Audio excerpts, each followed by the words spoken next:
ನೀವು ಕಾಂಗ್ರೆಸ್ ಪಾರ್ಟಿ ಅಧ್ಯಕ್ಷರಾಗಿರಕ್ಕೂ ನಾಲಾಯಕ. ಕಾಂಗ್ರೆಸ್ ಪಾರ್ಟಿಗೆ ಮಾನ ಮರ್ಯಾದೆ ಇದ್ರೆ ಅವರನ್ನ ಅಲ್ಲಿಂದ ವಜಾ ಮಾಡಬೇಕು.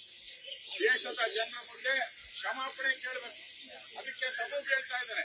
ಏನು ಮಾಧ್ಯಮದವ್ರು ತಪ್ಪು, ಮಾಧ್ಯಮದವ್ರು ತಿರ್ಚಾಕ್ಬಿಟ್ಟಿದ್ದಾರೆ, ಮಾಧ್ಯಮದವರು ಸುಳ್ಳು ಸುದ್ದಿಯನ್ನ ಮಾಡ್ತಾ ಇದ್ದಾರೆ. ಸ್ವಾಮಿ, ಸುಳ್ಳು ಹೇಳ್ತಾ ಇರೋದು ನೀವು. ಎಲೆಕ್ಟ್ರಾನಿಕ್ ಮೀಡಿಯಾ ಎಲ್ಲ ಕವರ್ ಔಟ್ ಇದೆ. ಇದು ಹೇಳಿರುವಂತದ್ದು ಫಸ್ಟ್ ಅಲ್ಲ. ನೀವು ಈಗಾಗಲೇ ನಾರಾಯಣ ಸ್ವಾಮಿ ಅವರು ಹೇಳಿದ್ದಾರೆ. ನೀವು ಹೇಳಿರೋದು ಇದುವರೆಗೂ ಎಲ್ಲಾನು ಕೂಡ ಹೇಳೋದು, ಆಮೇಲೆ ವಾಪಸ್ ತಗೊಳ್ಳೋದು, ಹೇಳೋದು, ಆಮೇಲೆ ವಿಷಾದ ಹೇಳ್ತದೆ, ಹೇಳೋದು ಮಾಧ್ಯಮದವರು ತಪ್ಪು. ಇದು ನಿಮ್ ಚಾಳಿ ಆಗೋದು. ನನ್ಗನ್ಸುತ್ತೆ ನಿಮ್ಗೆಲ್ಲೋ ಕರ್ನಾಟಕದ ಮುಖ್ಯಮಂತ್ರಿ ಆಗಬೇಕು ಅಂತ ಕನಿಸುತ್ತಾನೋ, ಅದಕ್ಕೆ ಎಲ್ಲ ಯಾರೋ ಎಳ್ಳು ನೀರು ಹಾಕಿರ್ಬೇಕು. ಬುದ್ಧಿ ಭ್ರಮಣೆ ಆಗೋಟಿದೆ.